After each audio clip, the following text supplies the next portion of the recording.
আসসালামু আলাইকুম। তো এটা আমাদের ডিএসআর অ্যাপে যখন সে লগ ইন দিবে, তো আমি তার অ্যাকাউন্টটাতে লগ ইন দিই। তো দেওয়ার পরে যদি সেলস হয়ে ওই এসআররা অর্ডারটা কাটে এবং সে ডেলিভারি দেয়, তো সেক্ষেত্রে তো এখানে প্রোডাক্ট সামারি আসে, নিচে ইনভয়েস আসে, অন্যান্য জিনিসপত্র। এটা তো আমাদের ডেডিকেটেড টিউটোরিয়াল আলাদা আছেই।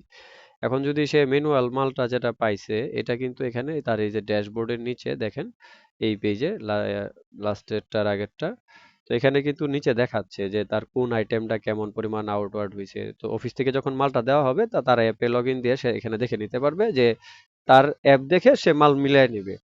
বাই ডিফল্ট সামারি প্রিন্ট না দিলেও সেক্ষেত্রে হচ্ছে। ঠিক আছে? তারপরে দেখেন বাকি যে ডাটাগুলা, সেলস ভ্যালু বা অ্যাঙ্কর ডিসকাউন্ট বা অন্যান্য যে ড্যামেজ, রিটার্ন, ক্রেডিটের ইনফরমেশন, এগুলো সব কিন্তু জিরো আছে, তাই যেহেতু কাজ করা হয় নাই, এন্ট্রি দেওয়া হয় নাই। তো এখন আমরা যদি করি কি, যে আমরা এই পেজে যাই, এখানে কিন্তু দেখেন যে আমরা চাইলে সেলস দিতে পারবো। যে ধরি এই ডিএসআরটা ডেলিভারি করার ক্ষেত্রে আমার এটা তো সেলস ইউনিট, এই আমাদের দুইটা তিনটা দোকানে সাপোজ আমি ধরি বাকি আছে, বাকিটা আমি এন্ট্রি দিয়ে দিব ইনভয়েস গুলা, এরপরে আমি ড্যামেজ রিটার্ন বা আমার সেলস কোয়ান্টিটি গুলা দিয়ে দিব, দেওয়ার পরে আমি আমার সেলসটা ক্লোজ করব।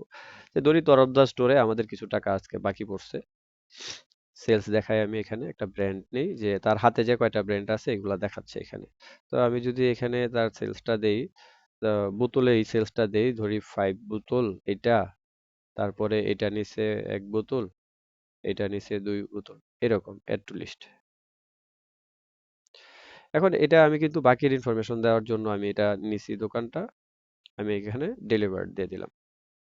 এটা আমার এই যে পেমেন্ট কালেকশনের জন্য এখানে অ্যাভেলেবল, কারণ ডিস্ট্রিবিউশন ব্যবসায় তো এরকমটাই হয় যে সকালে মালটা দিতেছে, পরে সে ডেলিভারিটা দেওয়ার পর বিকালে আসার সময় কালেকশন করতেছে। এখন হাউজে এসে যদি সে কাজ করে, তো বাকি দুই তিনটা মেমো যদি তার হাতে থাকে, এইভাবে তার সেলসটা এন্ট্রি দিয়ে নিবে।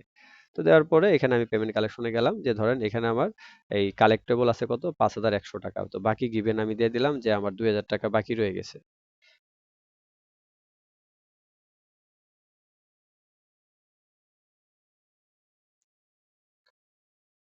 আচ্ছা, এটা কি ক্রেডিটের জন্য পারমিটেড কিনা আমার জানা নাই। 20 টাকা পর্যন্ত নিচ্ছে। আচ্ছা, আমি 20 টাকায় যদি দেই, তারপরে কনফার্ম করি। আচ্ছা, এটা 20 টাকা বাকি নিয়ে সেলসের পেমেন্টটা ক্লিয়ার হয়েছে। আমি যদি এখন আমার ড্যাশবোর্ডে যাই, এখানে ক্রেডিট গিভেন কিন্তু চলে আসছে 20 টাকা। আচ্ছা, এরপরে আমি আরেকটা দোকানে যদি ধরি, যে এই সোলাইমান স্টোর, এটাতেও ধরি আমি আমার এই বাকি আছে, তখন আমি এটাতে এই যে পুষ্টির মাল দিব। তো সেই ক্ষেত্রে আমার এখানে আমি এটাও বোতলে 2-4টা বোতল দিই, বা কার্টন দেই একটা, বোতল দেই দুইটা এই আইটেমটা, এটাতে কার্টন দেই একটা, বোতল দেই তিনটা, এরকম আমি একটা কার্টন এরকম দিয়ে দিলাম। তো এখন কথা হয়েছে যে আমার এই প্রোডাক্ট গুলাই তার এখানে সেলস ছিল এট লিস্ট, এটাকে আমি আবার এই যে ডেলিভার দিয়ে দিলাম। তো এটারও পেমেন্ট কালেকশনের সময় আমি করব কি, কিছু টাকা কম নিব। যে ধরেন আমার এই যে 7,000 টাকার মধ্যে আমার 3,000 টাকা বাকি ছিল, ঠিক আছে? এই পুরোটা আমি বাকি দিয়ে দিতেছি, আর বাকি টাকা তো আমি কালেকশন করছি। তো এটা কনফার্ম দিয়ে দিলাম। এই জিনিস ডাটাগুলা কিন্তু আমার রিকনসিলেশনে চলে যাচ্ছে ওয়ান বাই ওয়ান। আমার এই যে বাকির দুইটা ইনভয়েস ছিল দেওয়া শেষ, আমি হাউসে বসে বসেই কাজ করতেছি। এখন আমার হচ্ছে ফুল সেলসটা দেখাই দিব রিটার্নটা হাতে রেখে।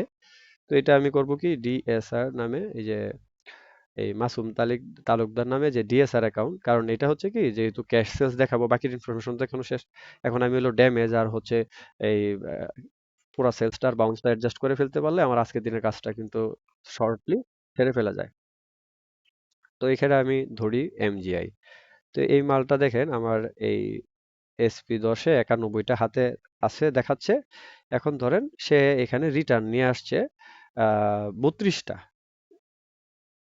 এই বা সরি, এটা আমি ভুল ঘরে ডাটা ইনপুট দিছি, এই যে বাউন্সের ঘরে দিব, যে 32টা লেখলে আর বাকিটা পুরোটা সেলস ধরতেছে 59টা, ধরে 590 টাকা বিল চার্জ হইতেছে। ঠিক আছে? তো এখানে ধরেন আমার এখানে দেখাচ্ছে 47 পিস, ধরি আমি এখানে বাউন্স হচ্ছে 7টা, সে তার বাউন্স কোয়ান্টিটি গুলা দিয়ে দিতেছে হাতে যেটা আছে, তাই না? তো এখানে আমার বাউন্স আছে ধরি 2টা, অ্যাড টু লিস্ট দিলাম, তাহলে আমার কিন্তু একটা ব্র্যান্ডের কাজ হয়ে গেল। আচ্ছা, এখন যদি আমি আবার এই পুষ্টির ক্ষেত্রে যাই, তো এখানেও দেখেন এই যে সেলিং প্রাইস 440 টাকা দরের মালটা আমার এটা আছে সয়াবিন অয়েল 3 লিটার, 14টা ধরি আমার 4টা বাউন্স, তো 10টা কিন্তু অটোমেটিকলি সেলস ধরতেছে।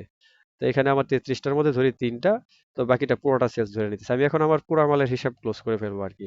72টার মধ্যে ধরি আমার 12টা, এখানে আবার 4টা আছে, ধরি আমার এখানে আরো একটা। এভাবে আমার এখন কিন্তু আমার পুরা সেলস দেওয়া হয়ে গেছে। এখন যে মালটা আমার হাতে থাকবে এটা কিন্তু আমি রিটার্ন অফিসে বুঝাইয়া দিব, তাই না? তো এখন আবার একটু রিটার্নের ব্যাপার আছে, যে ধরেন ড্যামেজ রিটার্ন। তো ধরি আমার এই এমজিআই এর কিছু রিটার্ন আছে, আমি একটা কোম্পানির মালে রিটার্ন দিই। রিটার্ন টাইপটা কি, ফ্রেশ রিটার্ন বা ড্যামেজ রিটার্ন? Damage return. তো আমার এখানে এই দেখেন সুন্দর করে দেখাচ্ছে যে আমার এই এমজিআই এর কয়টা প্রোডাক্টের আমার বিজনেস, এটা চার্ট চলে আসছে। আমি এখানে রিটার্ন কোয়ান্টিটিটা শুধু অ্যাপ্লাই করে দিচ্ছি। এটা ধরেন 2টা, এটা ধরেন 11টা, এটা ধরি 4টা। এখন আমি আমার রিটার্নটাও কিন্তু অ্যাড টু লিস্ট দিয়ে দিলাম। এখন এই যে আমার ফাইনাল সেলসটা হইলো, এটাতে কিন্তু আমার কি ম্যানেজ হয়ে গেল, আমার বাকির ইনফরমেশন আমি পুশ করছি, আমার বাউন্সটা আমি বুঝাই দিছি, টোটাল সেলসটা বুঝাই দিছি, ড্যামেজ রিটার্নটা বুঝাই দিছি। এখন আমি এটাকে ডেলিভার করে দিব, এবং এখানে আসার পরে আমার পেমেন্ট যত টাকা কালেক্টেবল থাকে এটা তো আর বাকির না। আমি যদি এখানে ক্রেডিট বাকি গিভেন, যেহেতু ডিএসআর এর নামের দোকান, আমি বাকি গিভেন কালেকশন কিছুই করব না, আমি শুধু কনফার্ম করে দিব। তো সেক্ষেত্রে এখন কিন্তু আমার এখানে যে 3টা দোকানের মাধ্যমে আমি আমার হিসাব কিতাবটা বুঝিয়ে দিছি, একটা তো ডিএসআর এর নামে, আর বাকিটা তো যেহেতু তাদের নামে বাকি ছিল ওইভাবে দেখানো হয়েছে।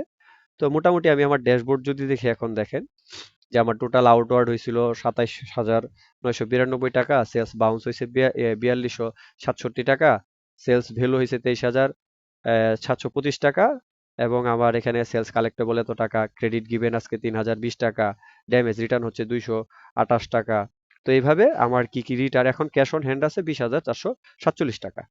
তো এই যে নিচের লিস্টটা আছে, এই লিস্টে আউটওয়ার্ড পারপাস আরটিও, এখানে নিচে কি দেখাইতেছে, যে এখন তার অ্যাপ দেখে সে বলতে পারবে যে এখন তার রিটার্ন কতটুকু দেওয়া উচিত অফিসে বুঝায়া, এবং ড্যামেজ রিটার্ন মাল হাতে কতটুকু আছে এটা কতটুকু বুঝায়া দেওয়া উচিত। অফিসেরও এরকম একটা চার্ট থাকবে, যেটা থেকে সে অফিস মালটা শুধু বুঝে নিবে। তো আমার এই ভিডিওটা মূল এই পর্যন্তই শেষ, যে ডিএসআর অফিসে আইসা যখন তার কাজগুলো সেরে ফেলবে, সেই ড্যাশবোর্ড অনুযায়ী টাকা আর নিচের এই চার্ট অনুযায়ী প্রোডাক্ট অফিসের রিটার্ন বুঝাইয়া দিবে।